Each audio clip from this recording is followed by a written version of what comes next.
Welcome to the My Life Counts podcast, where we talk about anything dealing with mental health. My name is Jared Jones. I'm your mental health coach, and we're going to go ahead and get this show on the road. So today we're going to be talking about emotions. Emotions is one of those topics that a lot of people talk around, but I don't think enough people really know what emotions are and how to how to use emotions. And so we're gonna talk a lot about emotions today. So I have my best friend on, Ansumana. He's gonna be with us today, and we're gonna go ahead and get this show on the road because I think we have a lot to talk about. Ansumana, you there?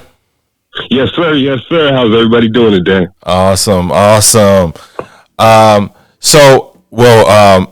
know we were talking a little before the show, but I do want everybody to know you weren't feeling too well. So how are you feeling now?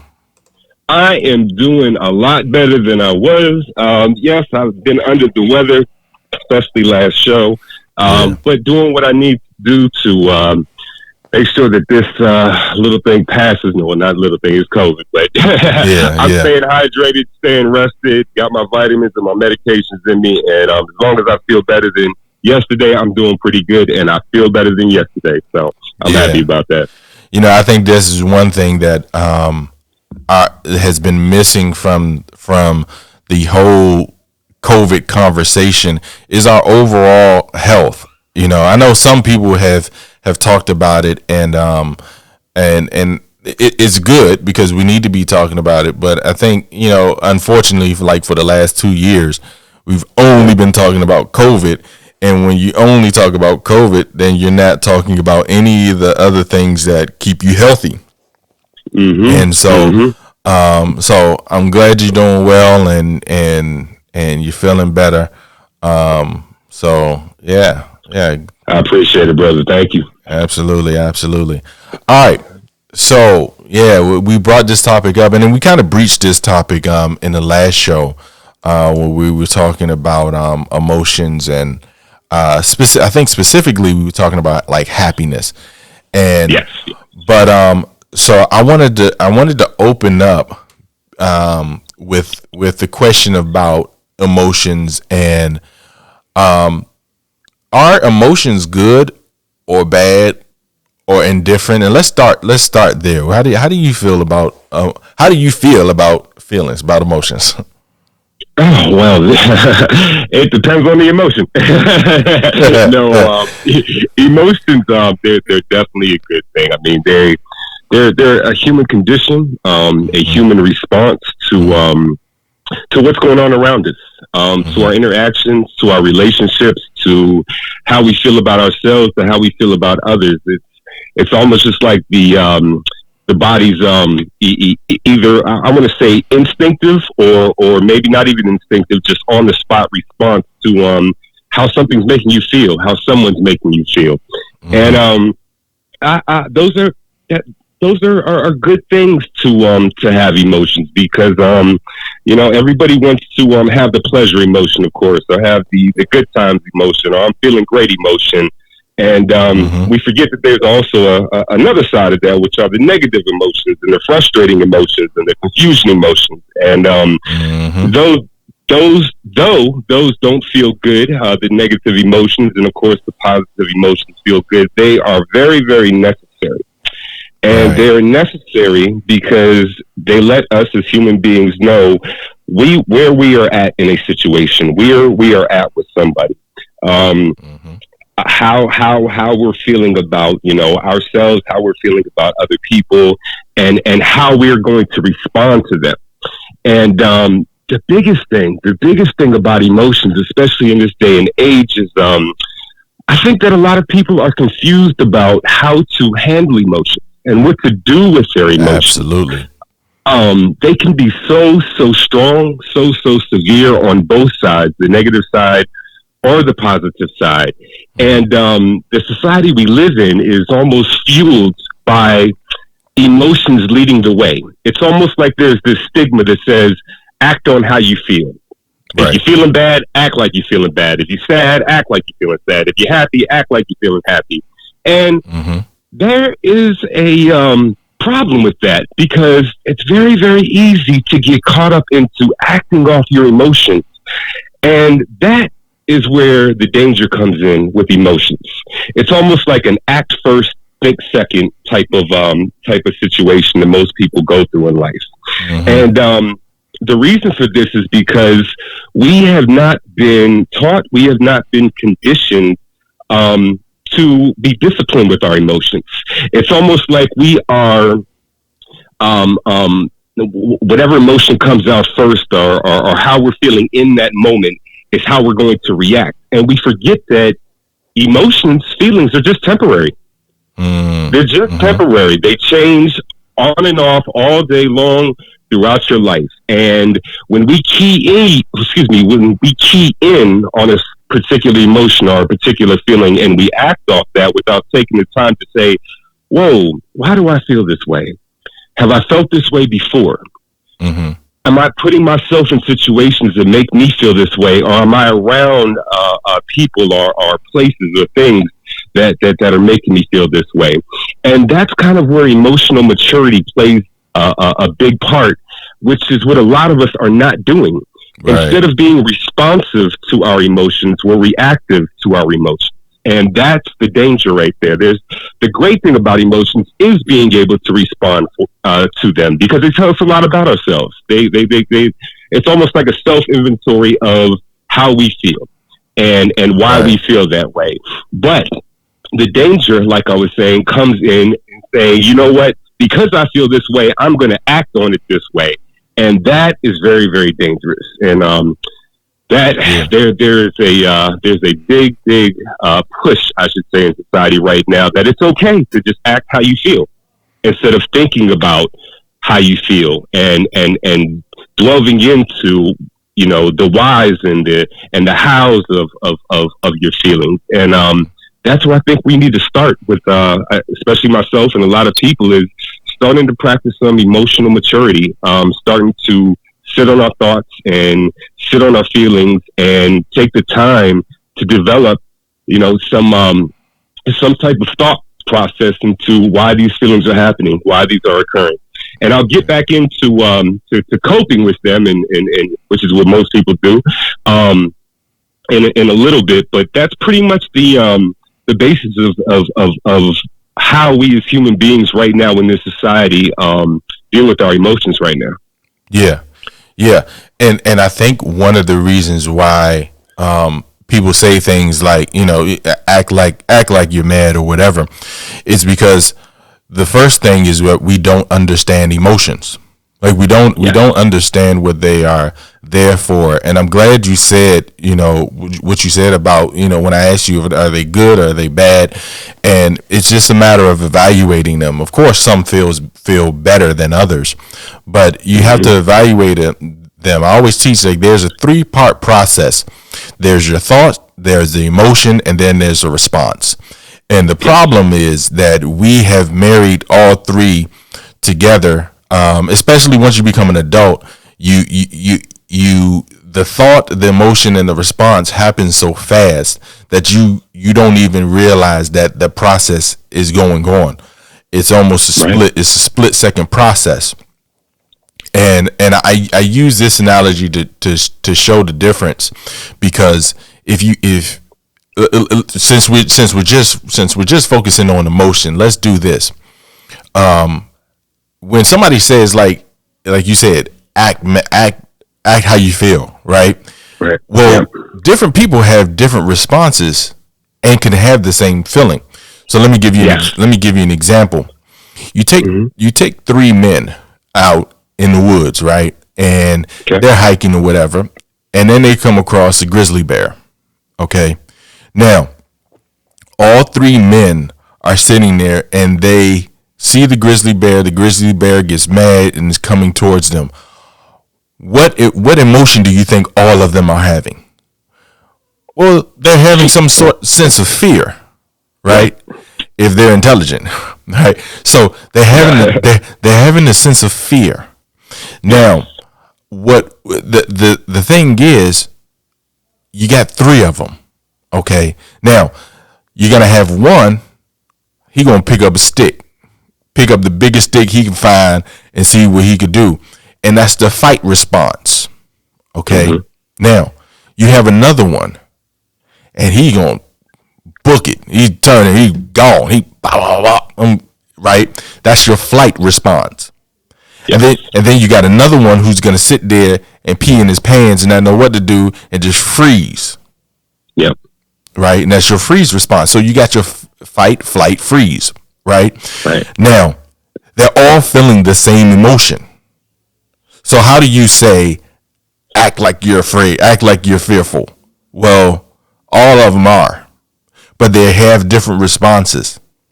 And so I don't think we talk enough about how the thought, the emotion, and the response are three totally separate processes. Yeah. Right. And so now that we can see that, we have to kind of narrow down and define this emotion thing, because I was always taught as and I, going back, I don't know if I was ever taught this deliberately. Like, I don't remember these words being said, but I was essentially always taught to hide certain feelings. I was always taught not to have certain emotions. Yes. That certain emotions were bad, or certain responses to certain emotions were bad.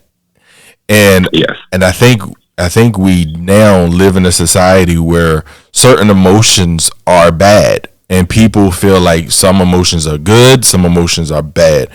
And the reality is, like you said earlier, that emotions are useful. They're neither good nor bad. They're useful. But the problem is we don't even know what emotions are. So let's go there. Because I know, it's funny because I'll ask people like what emotions are, and the answer I always get, almost without fail, is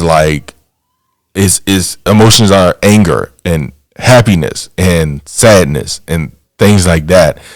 And those are examples of emotions. So let's talk about what is an emotion. Like, how would you define emotion? Great. That's a great question, bro. Personally, how I would define emotion, it's a mindset. It is a mindset that is either instinctive, almost subconscious, or it is situational. It depends on your mindset at that moment, at that time. People always use the word heat in front of something when describing emotions. The heat of battle, the heat of passion. Okay. It is your mindset that is telling you how you feel about your current situation, your current circumstance, and it's your brain almost saying feel this way, and like you were talking about before, then respond to it or then react to it. Well, a lot of like we were talking about before, a lot of people just skip the respond part and go straight to the acting on it, and right. That's the problem. But for me, emotions are definitely a mind state, and it's just they can change from person to person. No one has the same type of emotions. No one responds the same. No one reacts the same. And the interesting thing about that is, just like you were saying, growing up, we are taught to not to feel certain emotions, or you shouldn't feel this way. You shouldn't feel that way about this. And that couldn't be farther from the truth. Right. We have to feel, because that's what makes us human beings, is being able to feel, being able to respond to what's going on around us, to respond to how we feel day to day in whatever situation that we're in. And with having the mindset of, okay, this is how I'm feeling, it's then up to the individual to say, you know what, let me investigate, whether it's just briefly or whether it's a duration of time taken, to really see and key in on why they're feeling that way. Why am I feeling this Right. way? How do I investigate what I'm feeling instead of acting on it and then saying, you know what, I did that because I felt this way. So that's why I did this. And then we just use that as a scapegoat for all of our actions. And that's where the danger lies in. So the Mm-hmm. mindset is the basis and foundation of emotion and our feelings and how we feel. I like that. I like that. Mhm. And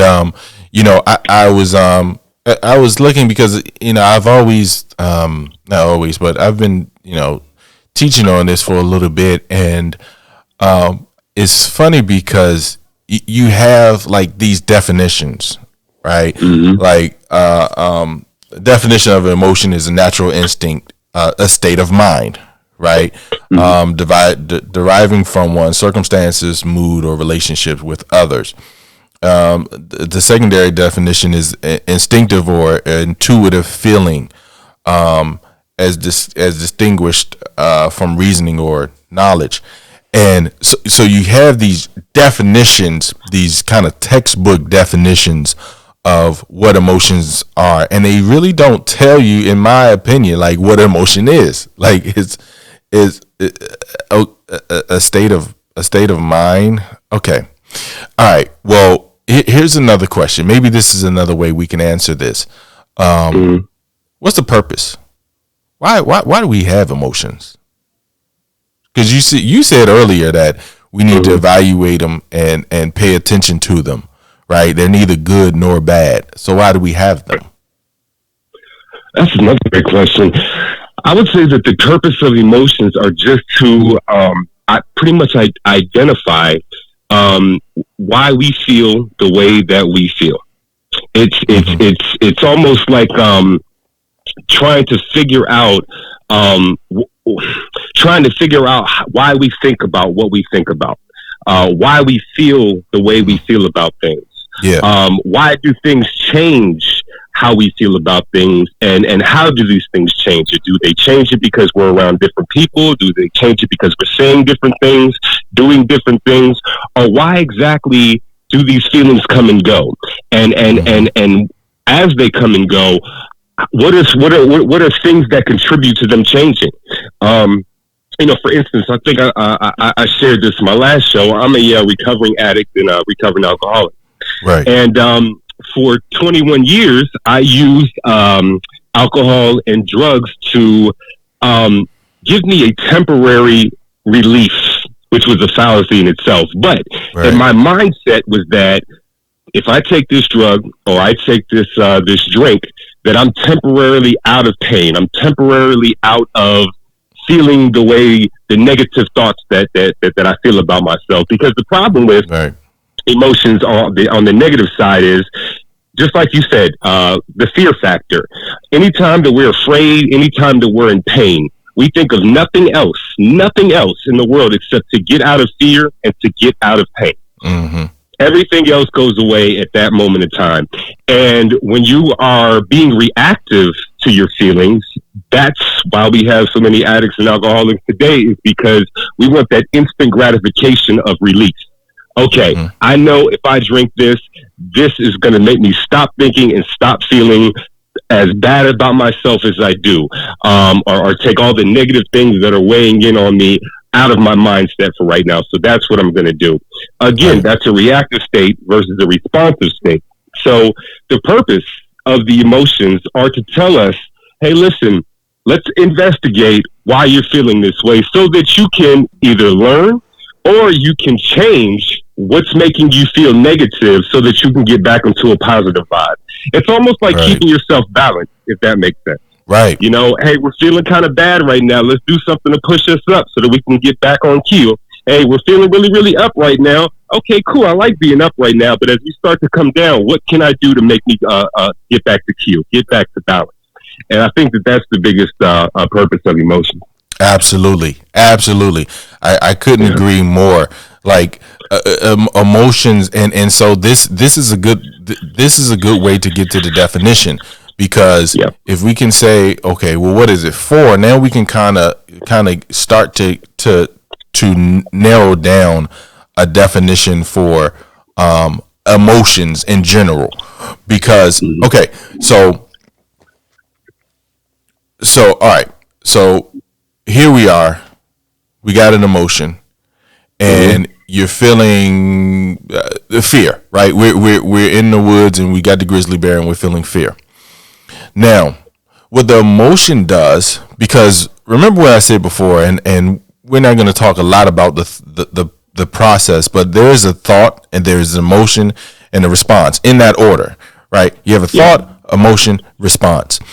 So when you have the fear, well, the thought has already occurred, and that's we'll save that for another show. But that's the part that's a part that we skip, even though the process doesn't skip. We skip that process when we talk about it. But the thought has already occurred. When you see a grizzly bear, what is the thought? Well, the thought. Yeah. Well, that's the emotion, right? Yeah. I see what you're saying. Right. Yes, That's the emotion. But what's the thought? Because why do I fear this grizzly bear? All right. So let's walk through this. Okay. Sure. So you tell me, because you one of these three people, all right, in the woods, and you see the grizzly bear. All right. What's your first thought? What comes to your mind? My first thought is I'm afraid because. Okay, now hold on. Now you went straight to the emotion, right? Okay. So let's go back. Oh, my first thought is, wow, there's a grizzly bear. Okay, but what you said? I'm afraid. Why are you afraid? Because my prior knowledge, or what I know of seeing grizzly bears in the wild, from either what I've seen, my experiences, or what I've been taught or told, is that I'm in danger. Here we go. Grizzly bear. Yes. Okay. Here we go. Okay. So that happens in a split second. The thought, right. A grizzly bear. Oh my goodness, this thing is gonna kill me. Okay. Right. That's now. Boom. Now the emotion comes in. Okay. But the first thing that happens is the thought.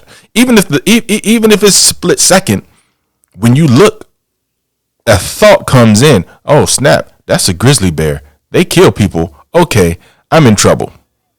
Yeah. Now all of a sudden, because what if you take somebody and they don't know what a grizzly bear is? Well, exactly. Yeah. They don't have the same thought. So since they don't have the same thought, guess what else they don't have? They don't have the same emotion. Right. So if I take a little kid in there, right, and they're in the woods. This kid is 4 years old. And they love bears. Matter of fact, they got a little bear backpack, and they're holding a teddy bear. Now, they see the grizzly. Okay? They see the grizzly bear just like the adults see the grizzly bear. But their thought is different, because they're used to having grizzly bears. You know, the grizzly bears are fun and huggable and they're good. So they're not thinking that a grizzly bear is going to kill them. They're not thinking that thought does not come into their head. Therefore, that emotion of fear doesn't come into their head. As a matter of fact, they probably have a total opposite emotion. Their emotion is probably joy. They're like, oh my gosh, a real live teddy bear. Yes. And instead of running or fighting, they're probably going towards it. Right. Right. And so it all starts with the thought. Now, the emotion is how you evaluate that thought. It's the way you evaluate the thought. If this is okay, this is a grizzly bear and it's gonna kill me. Well, okay, then I need to be fearful of this grizzly bear. But if the thought is, I have one of these, I sleep with one of these. I like these. This is cool that I get to see it in real life. Then you may have some kind of joy. And now, now the emotion turns to joy instead of fear. So I think the purpose of our emotions are, number one, to evaluate our thoughts. Mm-hmm.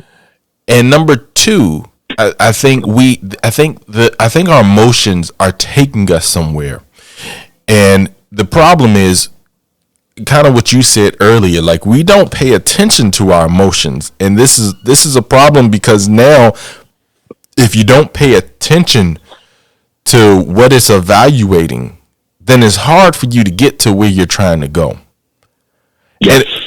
And if we did a survey of everybody in the world, everybody, right? Mm-hmm. This is Family Feud, okay? And we did a survey of 100% of the people in the world. And what would be the number one answer? What is the answer that every emotion, as far as emotion, what is the emotion that everybody wants to feel? 100% of people, pleasure, happy, right? Mm-hmm. That's the simple phrase that everybody would be able to say, yeah, I want to be happy. Yep. That's what every that number one answer. Ding, ding, ding, ding, ding. Everybody wants to be happy. Yep. So let's talk about it, because you brought up happiness in the last show. Yes. And I was like, man, that's so good, and we have to narrow down this thing called happiness, because now that we have an understanding of what our emotions are, and yeah, they're instinctive. Yeah, everybody has different and emotions, and there's different reasons why you have different emotions, right? Again, it's based on the thoughts, but the thoughts are different for different people for different reasons. Right. And that's a whole nother show, a whole nother, that's the major work. I always say, a lot of people ask me, what to do. And especially when we're dealing, I'm a mental health coach. And so a lot of people ask me, like, well, what can I do? Like physically, like what can I just do this and just do that? And the reality is the hard work is in the mind. That's the hard work. If I tell you, okay, get up at 4:00 every morning, go to the gym. Yeah, I mean, that's challenging. Yeah. But that in and of itself is not going to change your mind. The mind is the hard work. Like this, what we're talking about, this is the hard work. And so, all right. So happiness. Mm-hmm. Let's do this. What's your idea of happiness? Oh, great question. As always, being happy, that is my condition. Again, going back to state of mind of me being in balance and me having positive emotions about my circumstances, about my actions, about what's going on around me, about how I feel about myself, all being positive. And in saying that, as far as, my emotions being positive, happiness is also something that it comes and goes, and it's also something that we all try to strive to get back to. Right. How do I get back to being happy? Happy is the state of mind that I always want to be in. So whether I'm feeling bad, whether I'm sad, regardless of what emotion is not happy, I'm trying to get back to being happy. And me being happy is the state of mind that I'm constantly trying to get at as I go through life. And you know what? Let's talk about that for a second, because I also think that is. It's funny because intuitively, like, we know this, but for some reason we feel like our emotions are a destination. Like it's once we get there, and then we just stay there. It's like, okay, once I get to happy town, then I'm here, and I don't ever feel anything else. And right. I think what you said is key. Like, our emotions are fluid, right? Yeah. They're always moving. I always say the only gift that you have is your present, and your present is right here, right now. All right. Now, people say, well, you got the future. No, by the time the future gets here, it's your present. Well, you have the past. No, by the time the past is here, it's gone. All right, the past is behind you. The only thing you have is this present moment, this present moment, this present moment. That present moment is gone. This present moment is all you got. That's all you have. That's your present. That's your present. Now, in every moment, you have emotions, right? That can stir up. But it's not like you're gonna always be happy, or you're gonna always be sad, or you're gonna always, you're never gonna always be anything. And so I think sometimes, people feel like that, oh, well, I was happy, but then something happened. Well, yeah, that's life. These things are fluid. The earth is, I know to us, it seems like things are standing still. But the reality is there's nothing on earth that's standing still. Earth itself is constantly moving. Yep. Right? Everything is constantly in motion. And so are your feelings. So are your emotions. They're constantly in motion. Right? What one definition for emotion is energy in motion. Energy, motion, in motion. So energy in motion. And right. I think that's a good way to look at emotions. It is constantly moving. And so you're never going to get to a place to where it's like, oh, I'm happy for the rest of my life. No. Or I'm sad for the rest of my life. Like, emotions are fluid. So I'm glad you brought that up. Mm-hmm. Absolutely. And can I pose a question to you about that? Yeah, absolutely.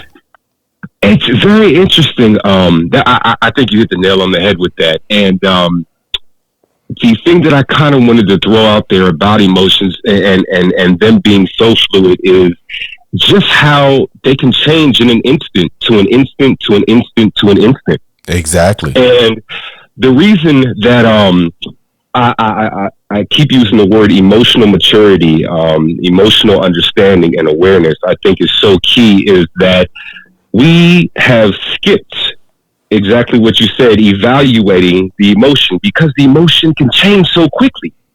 And instead we're afraid that the next emotion could be a negative one, or we're not sure of what the next emotion is. So we want to act on this emotion right now, almost as a guard or a defense for what could come when nothing's even happened yet.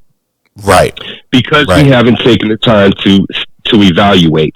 And that's that fear factor that plagues everybody, that plagues the society.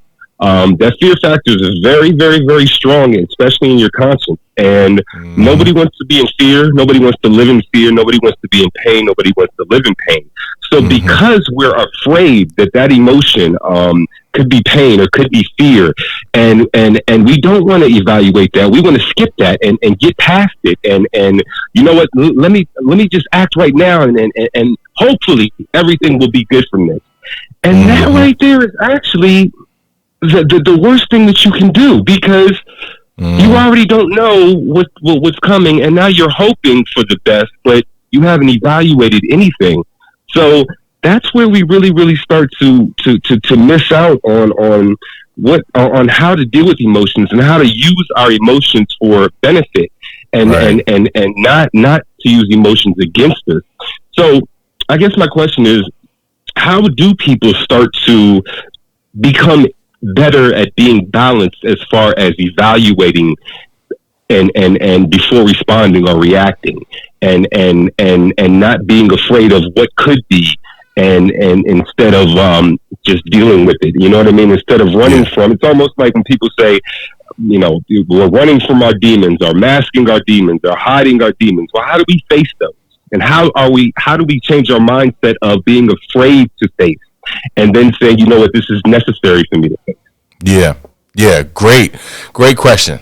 Look, here's the thing.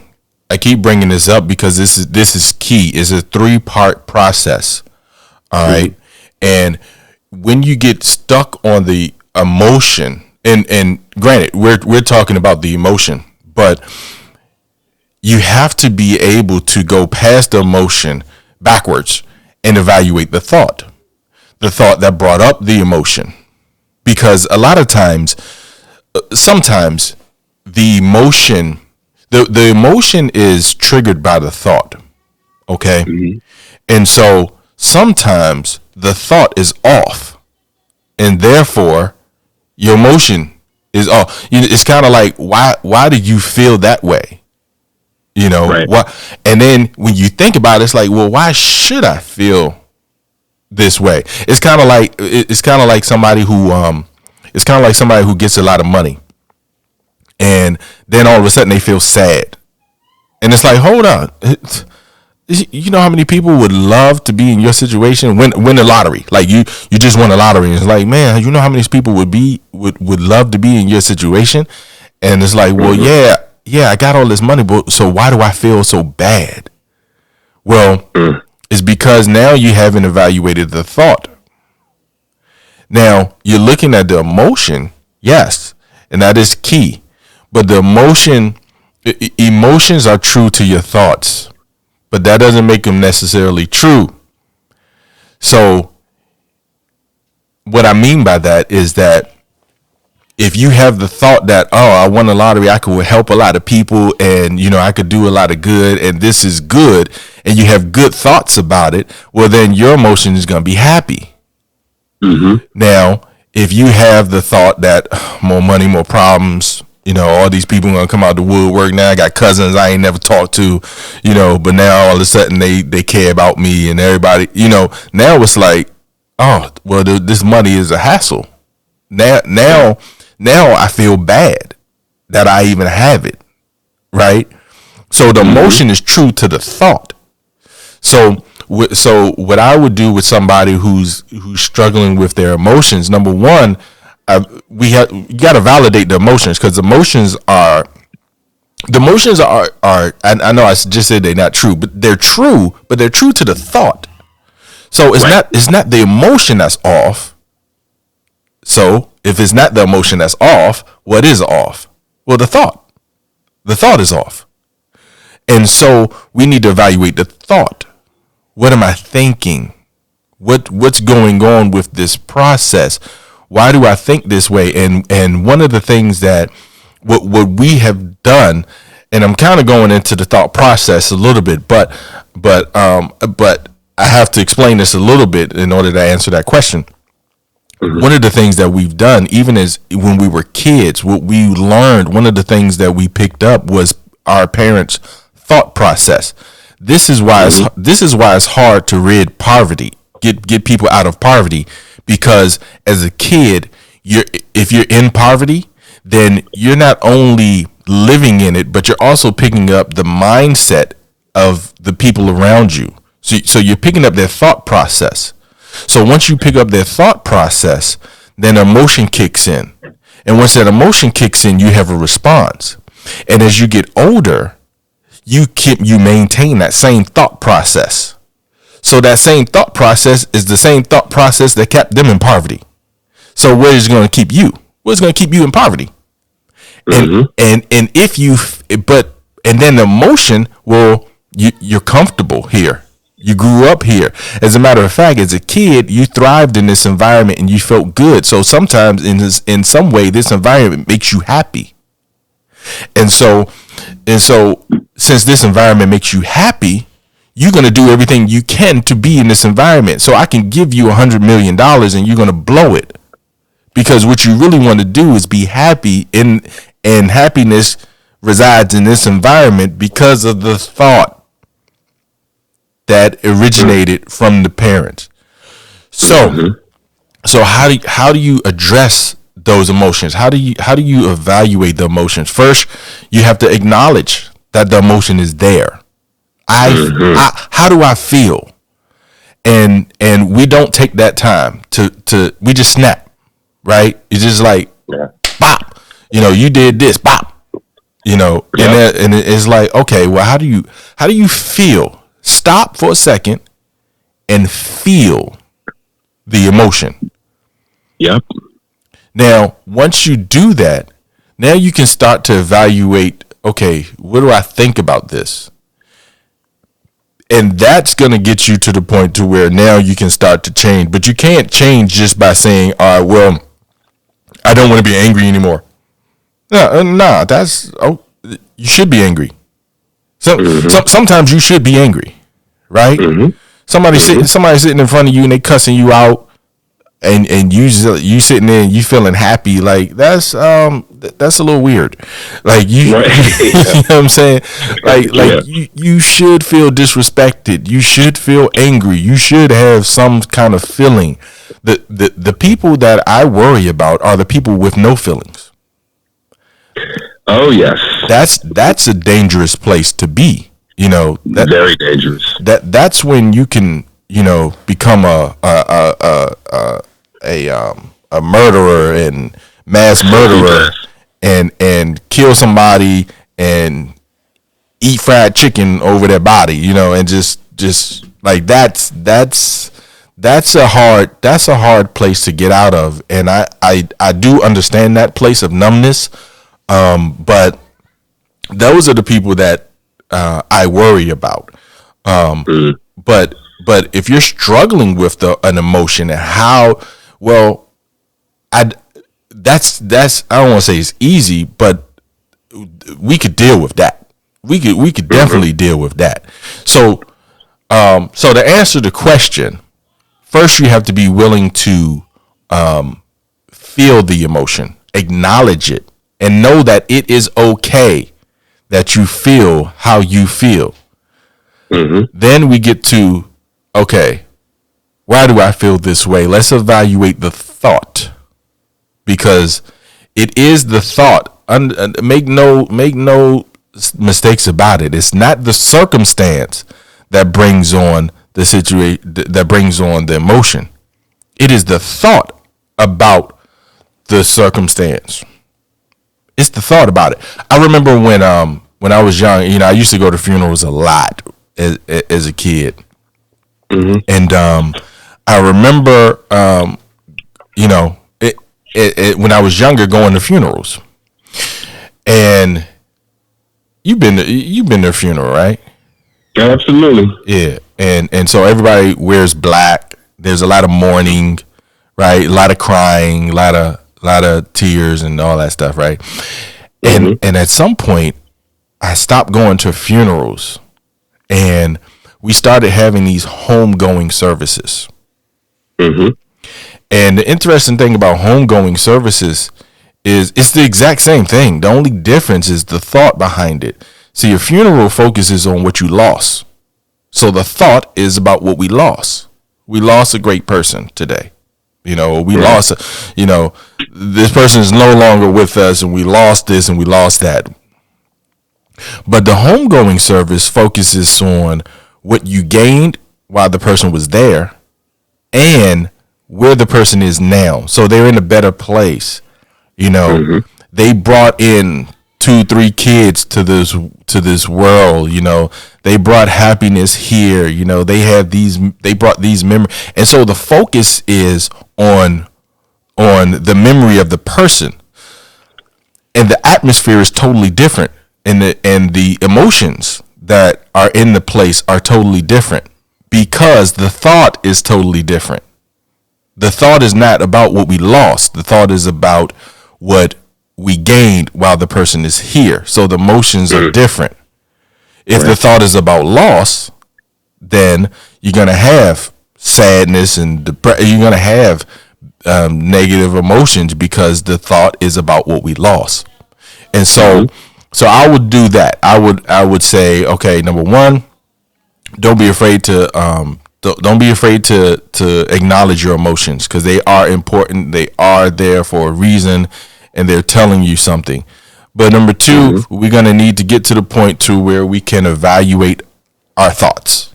So that I know that's probably a long-winded answer to your question. Oh, no, I think that's a great answer.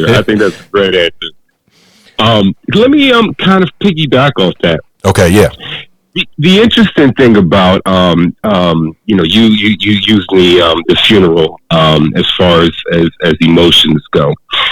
You know, I have been to several funerals in my life, and one thing that I can say, looking around at how I viewed other people, response to the funeral, looking at how I felt while I was at a funeral, is exactly what you were saying before.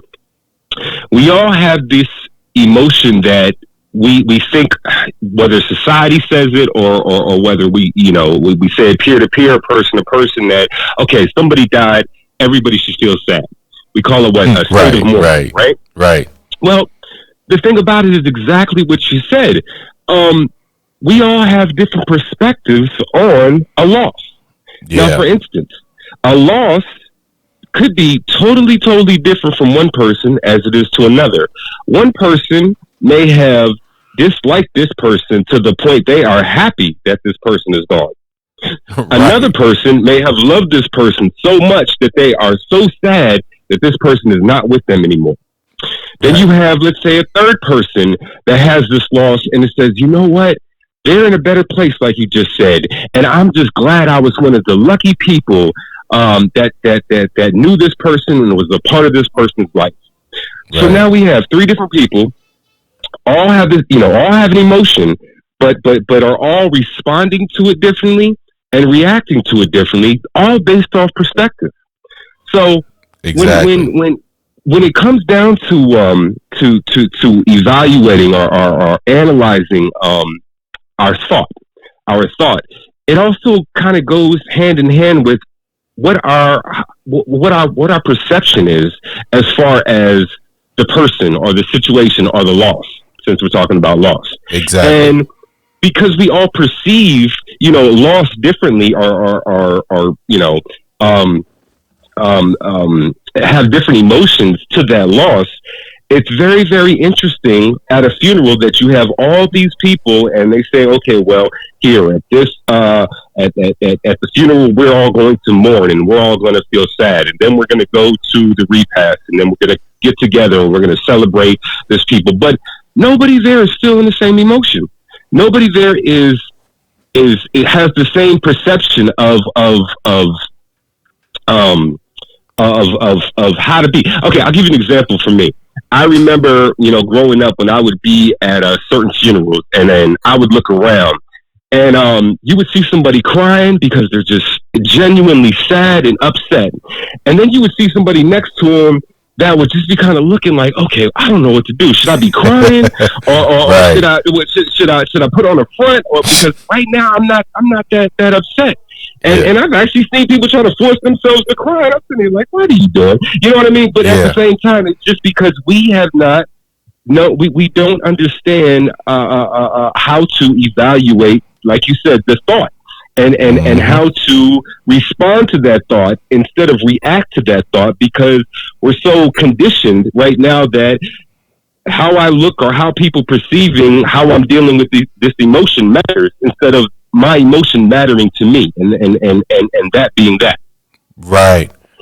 Because absolutely. Look, a lot of this does deal with perspective, Yes. And that's something big that we talk about when we're talking about the thought, because the thought is always gauged around your perspective, right? Mm-hmm. And that's something that nobody can give you, but there's something that you have to evaluate. And so perspective is huge because you could love this person and I could have hated the person. I'm glad they did, and you said they did. I'm like, man, why you sad for? What you sad for? But it's like we're looking at it in two totally different ways, and so that's why I say the emotions are true, but they're true to my thoughts, my perspective, right? Mm-hmm. So that's why you can't tell me to be angry. You can't tell me not to be angry.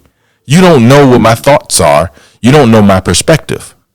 Even if you could take twins who lost the same person and they can have two totally different emotions about it, feelings about it, because although they're twins, they could be identical twins, they could still have two totally different perspectives and two totally different thought processes. And so I think a lot of times we focus so much on the emotion that we forget that there's a process.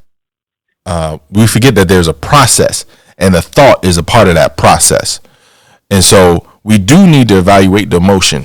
Like, we do need to have some emotional intelligence, but we also need to be able to look at the thoughts that are creating these emotions, right? Yeah. And so, okay, let's do this, because I had going back to happy. Okay.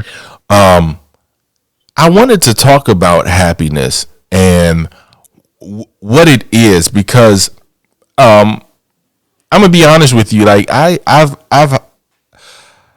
had a very simplistic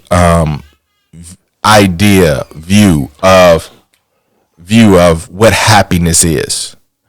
And I'm glad we're doing this, because I was really sitting down, questioning my own thought process involving happiness, because you brought up balance and things like that when we were talking about serenity and on the last show, and so it made me really sit down and say, okay, 100%, like, number one answer, what most people want what most people want is happiness, right? That would be the number one answer if this was Family Feud. Yes. And you polled the whole world. Happiness would be the number one answer. And so, but the question becomes, okay, well, what is happiness? And I think a lot of times we say, well, happiness is different for different people. Yes. Yes. So, but here's what I really wanted to do, because I don't like that. And here's why. Okay. Here's why. Because when you say that, if you say happiness is different for other people, for different people, then what you're telling me is that there's no definition for happiness. And I don't believe that. Here's what I believe. Okay. I believe there are different things that can impact happiness. I believe that there's different things that can affect happiness. But when we're talking about happiness itself, I want to have a firm foundation on what it is. Because here's the question.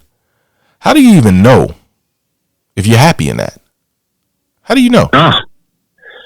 That's a great question right there. And I think you just opened up a can of worms with that one, brother. So let's go ahead and let's get into that. Let's go. Yeah.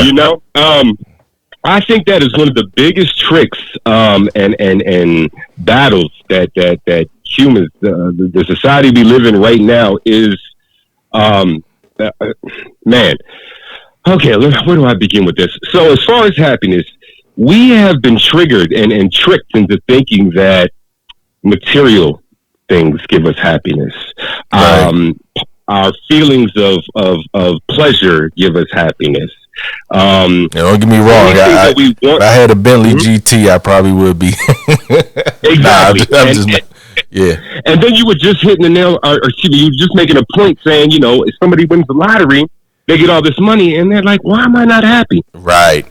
And it's because we've almost placed an idea that if we have this, or this happens for us, or we go here, or win the lottery, that we should be happy because now we have accumulated material wealth in some form or fashion, right?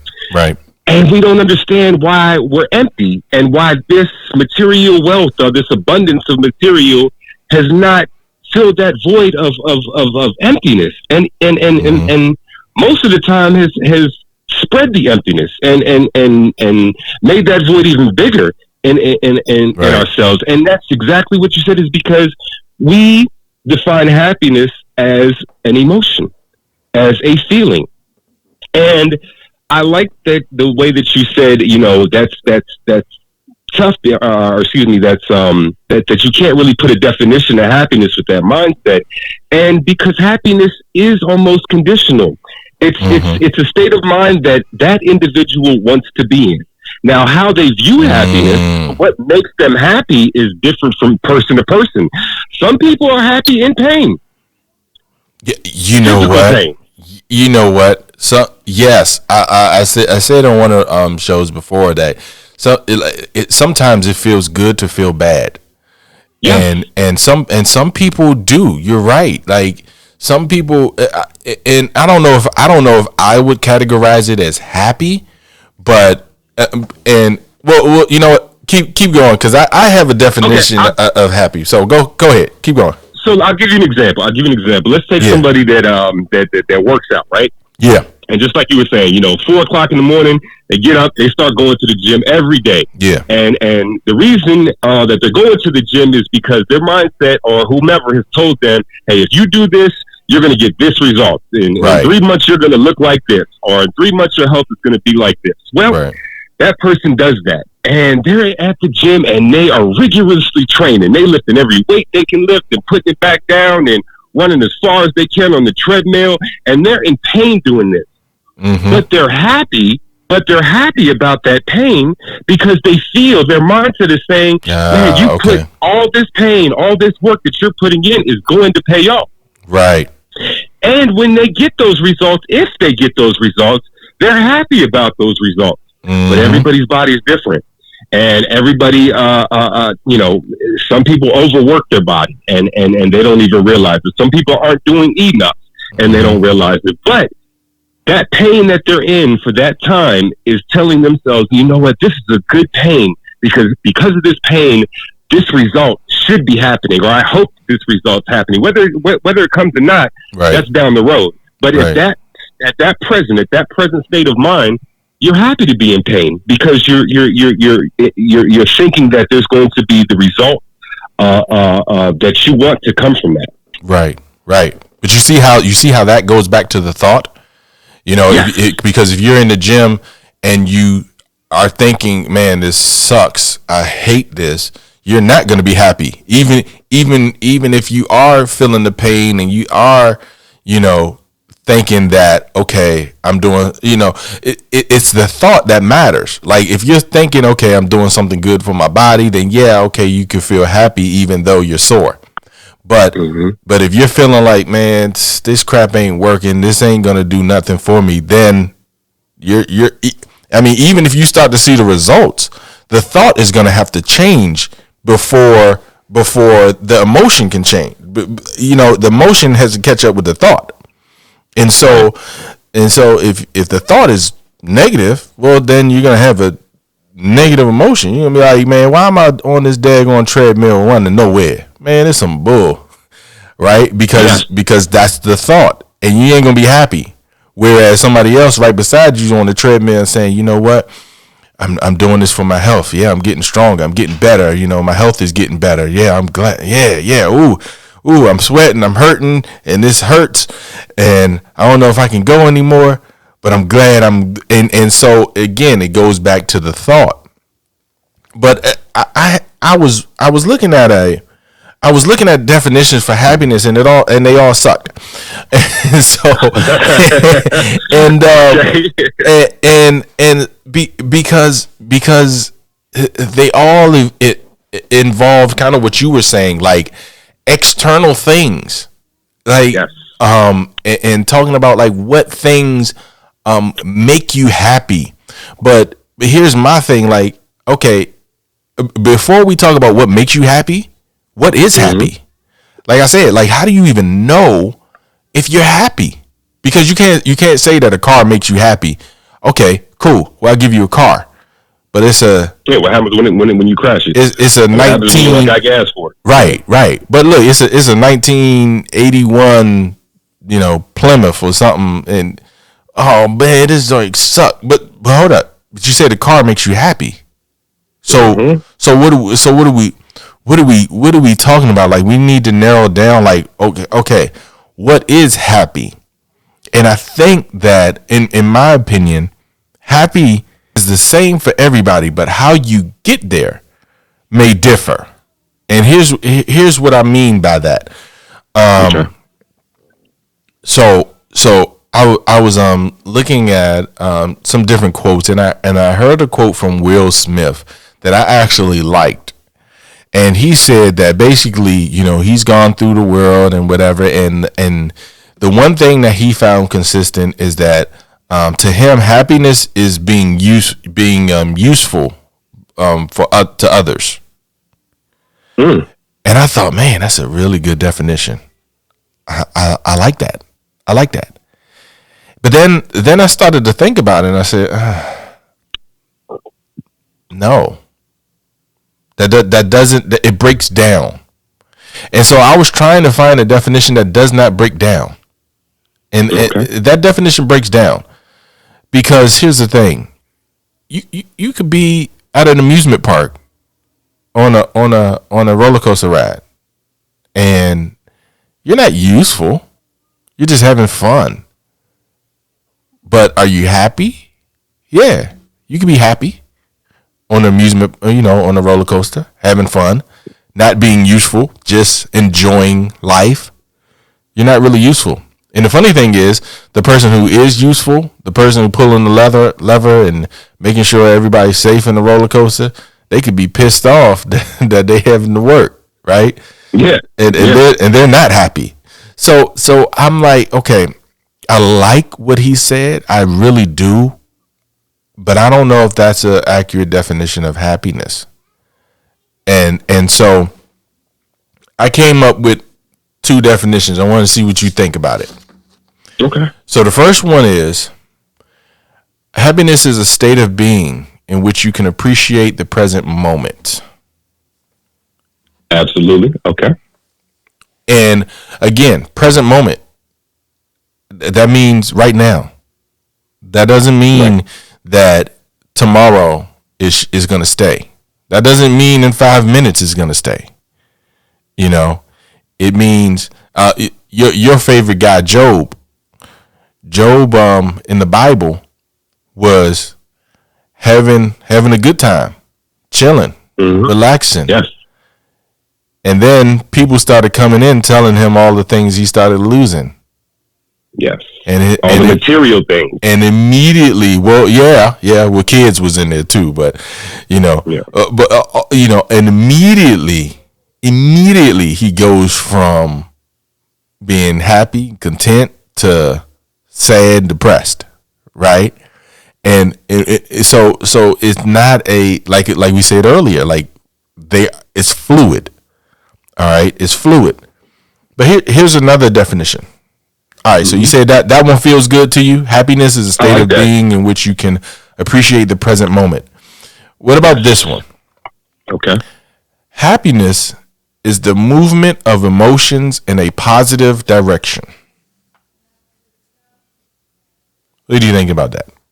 Happiness is the movement of emotions in a positive direction.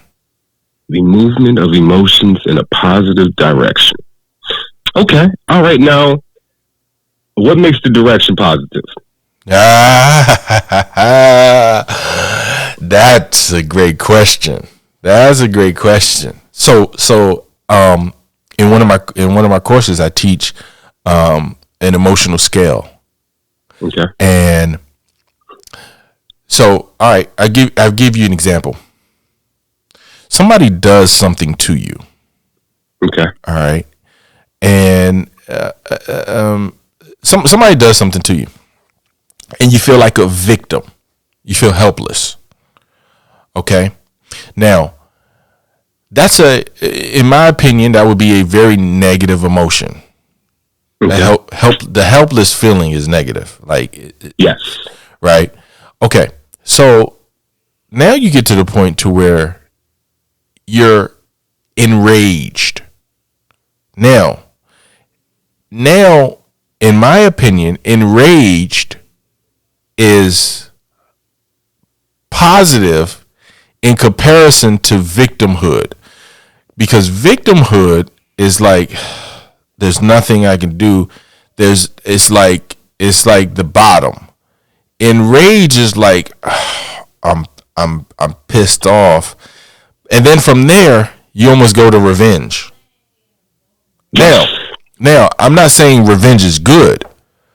but let's be honest. It can never be good. Remember, God's job. Right, but let's be real though. Let's be real. Okay. Which feels better to you? The thought of or the feeling that I can't do anything, I'm helpless, or the feeling of, oh, I'm gonna get you back. What feeling feels better? Now, I'm not. We remember we're not talking about the response, so I'm not saying respond on that. But I'm saying what feeling feels better to you? The feeling that I can't do anything, or the feeling that I'm gonna get you back? Which feeling feels better? Okay, now we're getting. I like this, Jared. Okay, so I will use myself as an example. Man, when I had the perspective of I'm in control, that what I do dictates everything for me. That I can be in control of everything in my life. For me, I of course that revenge aspect. You know, somebody does something harmful to me. I like the thought of them being as much pain as they inflicted on me, if not more pain. Right. Right. You know, because that's my mindset. That's my human mindset, and that's not my spiritual mindset. But my human mindset says, you know what? This person put me in pain. I want them in pain. And yes, that is I think valid for most people. But again, using myself, but that's my reactive state. That's a reactive that is a reaction to how okay, let me say this in a different way. Instead of responding to me saying, you know what, wait a minute, let me evaluate this person did me wrong. Now I know, you know what, I don't have to have this person in my life anymore. Or I can talk to this person and say, hey, listen, you know what, this is how you made me feel because you did X, Y, Z. That would be me evaluating it instead of saying, wow, this person put me in pain and I need them to feel the pain 10 times more than they put me in. So I want them I want vengeance, you know, in whatever shape form that is. Yeah. Okay. Now I feel you on that, but so let me give you a scenario because the point I'm trying to make is going up the scale. And you say, how do you know you're going up the scale? Well, okay, let's say that I'm going to make an extreme case scenario. All right. Okay. And let's go with a movie, because I don't want to throw this out there, and for anybody to feel anything. So let's say it's like a movie, and you've been kidnapped. And in the movie, there was a movie. Oh man, Holly Berry did a movie where she was a 911 dispatcher, and I can't think of the name of the movie. Dang. But anyway, so in the movie, there's this young girl. She gets kidnapped, and she's in the trunk of a car. Okay, now you're in the trunk of a car, and you feel like a victim, right? You feel like a victim. Now, there's nothing that you could do in that moment. Your emotions, so you're like at the bottom of the scale. But at some point, she felt like, okay, she could do something. She was angry and enraged, but she remembered, okay, I got my phone, I could call 911. And then at a certain point, now I'm still enraged, but at least I feel better than just being a victim, right? Now, and now I get to the point to where, the table has changed. Now, what you were doing to me, I can do to you. Now, I'm not saying that I'm not going to the response. I'm only sticking with the emotion. All right. Okay. Because yes, you may evaluate it and say, you know what, I do feel better that I could, but I'm not gonna do that. But just the feeling of feeling better, just the feeling that, okay, I'm not a victim anymore. Now I could do this to you. It feels better. And I know we get to a point where now, revenge is the Lord's, and I get that. But to the human, it feels better to be to know that I could get you back versus that I'm helpless. Yes. Right. Yes, I agree. Now, yes, I would say that neither one of them are great places to be. No, right? Absolutely not. Right. Yeah. So neither one of them are great places to be. But it is there are levels to it. And so in the definition for happiness is the movement of emotions in a positive direction. How do you know you're moving in a positive direction? Because you're feeling better. Even if you're still in a bad spot, if you feel better than you did. Does that make sense? Okay. And so we're tying that into the hierarchy of our emotions. Okay. So I started here, but now my mood has changed to a more positive mood about my situation. So I am in a positive direction because of my mood going from this, state of only negativity, fear, what have you, to I have hope that something better can happen, and I feel better about that because of that hope. Right. Or because of that action that's happening. Even if I'm still in a negative place. So let's use a number scale, right? Okay. Let's take -10 to +10. Okay? And let's say you're at a -10. Well, moving up the scale would be going to -7. Now, you're still in the negative numbers. Mm-hmm. You're still feeling negative, but you're moving in the right direction. Does that make sense? And look, this is just, like I said, this is a definition that I just developed, and so I'm kind of working through it. I'm not saying that this is a solid definition. This is what happiness is, but evaluating it, I'm like, okay, kind of like what you said, when people like to be in pain, sometimes it's just a matter of moving from a -7 to a -6, and that can be, it's like. Because if you're looking at somebody who, for example, if you take somebody who struggles with depression, right? Okay. And they can't get out of the bed. But today, around 6:00 in the afternoon, they were able to get up and take a shower. All right. Now they didn't do now. And because they were able to do that, they feel good because they know they're moving. No, they're not, a +10 yet, but they know that they just moved from a -9 to a -5. Okay. And so because of that, they're feeling good about themselves. Now you can easily put them down. But for them, they're feeling good. They're feeling great. They're happy. Even though they haven't reached +10 yet.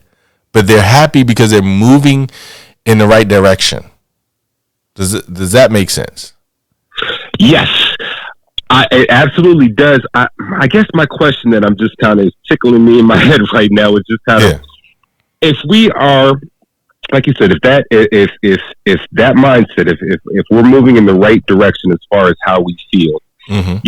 It's very interesting how this is why I say happiness is so conditional, because when we're going that direction of feeling better and something happens, we go from a -10 to a -7. Mm-hmm. And then we're in that -7 and that's better than where we were. But then we realize that this -7 is not making us happy anymore. Almost like let's say okay. Oh gosh, you've never been on a vacation in your life, right? Uh-huh. And something's telling you, oh man, when I go on vacation, I finally go on vacation, I'm gonna be happy because I go on vacation, right? Uh-huh. And the time comes, you've never been on a vacation, and now you're on this vacation, and you get to this vacation, and now you're up. You're let's say 0 to 10. You've gone from 0, and now you're at an 8. Right. Because you're at that vacation. Then you get to the vacation sucks. Right. And now you're back down to a negative 3, or now you get back down to a 3, or back down to a 2, because Yeah. your thought process of this was going to make me happy has now dissipated because it didn't make you happy. Right. Yeah. And so you've climbed to that level. You know what I mean? Feeling wise, yes, in a positive manner or positive direction, so to speak. But then that bubble burst because now you're there, and it's not what you thought it was. It's not what you thought. Yeah.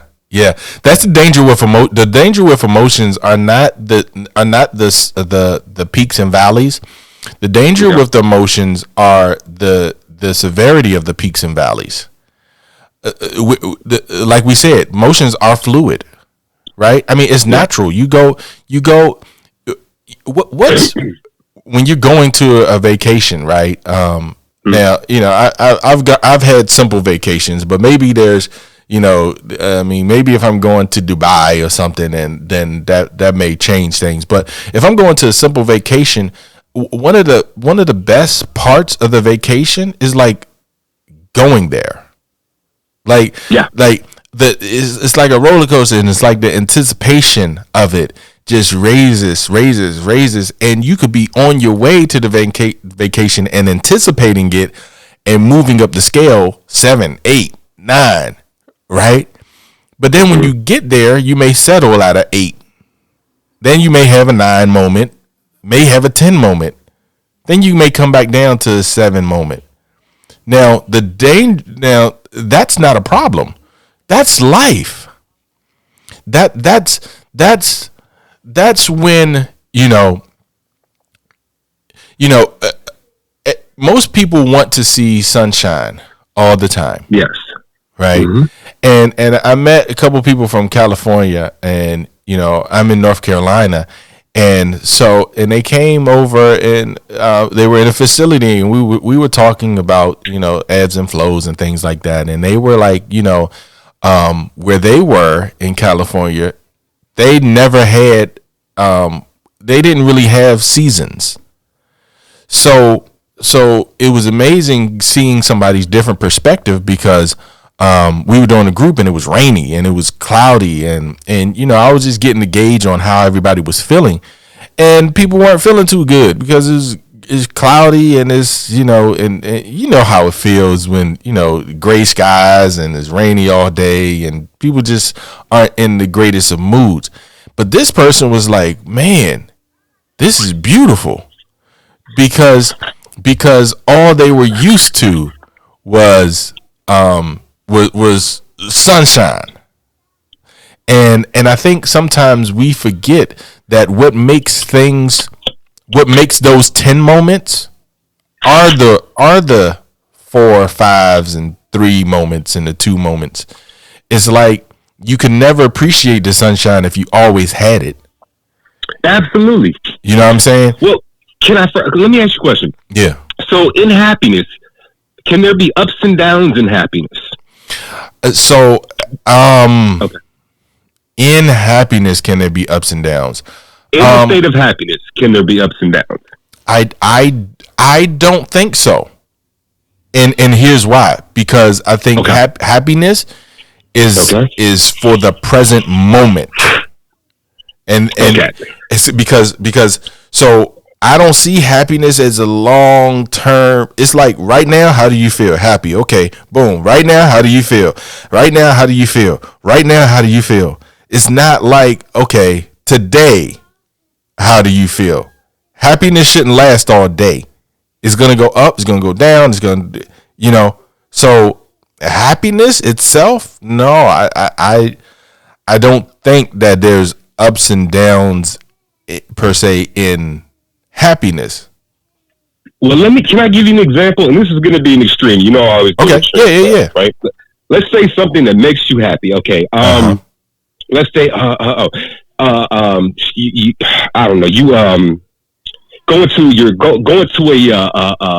a football game with your son, right? Okay. And you both love football. You're at your favorite team's playing, right. And it's the first time that your son's gone with you, father-son day, and right. You're at the football game, right? Right. Well, you get to the football game and it starts to rain. Okay. And you're at the football game, but oh well, we're still at the football game, and even though it's raining, you're at the football game, and your team's up. But then all of a sudden they throw an interception, for touch for and the other sounds team like scores, right? That sounds like my team. You know what I mean? Yeah. Well, that sounds like something my team would do. Team too. Exactly. And so now your team's losing, and all of a sudden you want to get something to eat, you want to get something to drink. You reach down and you're like, oh, I forgot my wallet. Oh wow! And you, like, oh man! And then all of a sudden the game's over. You guys are wet. Your team lost. You're hungry. You ain't getting anything to eat.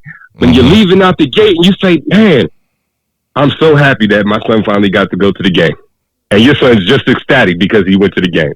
Yeah. Now there are different elements in that happiness because overall you're doing something that made you happy, but then there were conditions within that happiness where you weren't happy about being in that happiness because it's a subdivision almost. You know, the umbrella is happy, but you know, different parts of it are I don't have this or this just happened or my team's losing.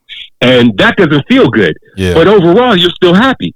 So that's why I ask, are there ups and downs in happiness? Because you're just happy to be at the game, but certain conditions within that are saying, you know what, even though I'm happy, I'm not as happy because I don't have this or this happened or that happened. Does that make sense? That makes total sense. And I get that, the ebbs and flows.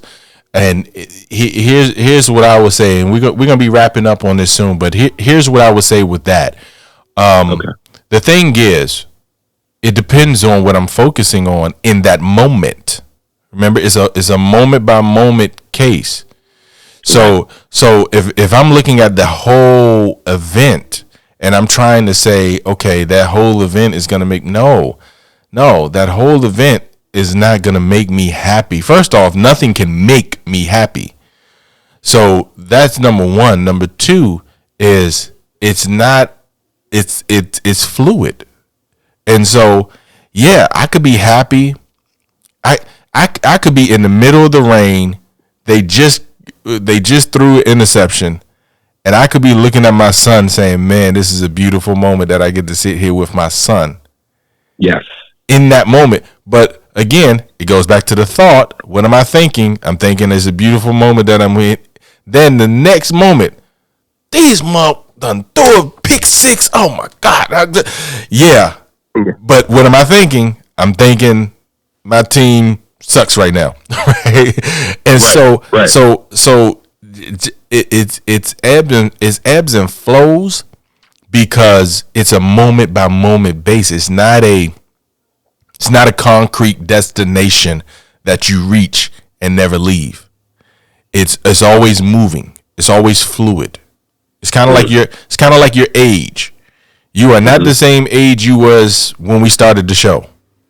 You're not the same age you was 5 seconds ago. That's the same. Right. That's the same movement that happens with our emotions, and I think that's part of the problem when we feel like we can get to a place and just stay there. And no, that's not how our emotions work. But man, look, this has been a great conversation, man. Look, we may have to revisit emotions again because I think we should. Yeah, because there's some other things to touch on. But oh man, you made some really, really great points, man. I hope the listeners really key in on what you were just saying because you hit the nail on the head with a lot of stuff. Yeah, you as well. I mean, I think having these types of discussions on real topics like emotion, because we don't talk about this stuff. Should be taught in school, man. Like you should not leave elementary school without understanding what emotions are. Like you really shouldn't. Yes. But hey, that's a whole nother topic in and of itself. Yes, indeed. But I think this is a great foundation laid to further go into the depths of emotions and the part that they play in society, because they're right now playing one of the biggest parts. Absolutely. The biggest. I was going to say, and they always do, and so thank you for your insight and your perspective, and hopefully the listeners, continue to listen in. This has been, the My Life Counts podcast with Ansumana. I'm Jared, and we'll see y'all next time. Thanks for joining us. Peace. Peace.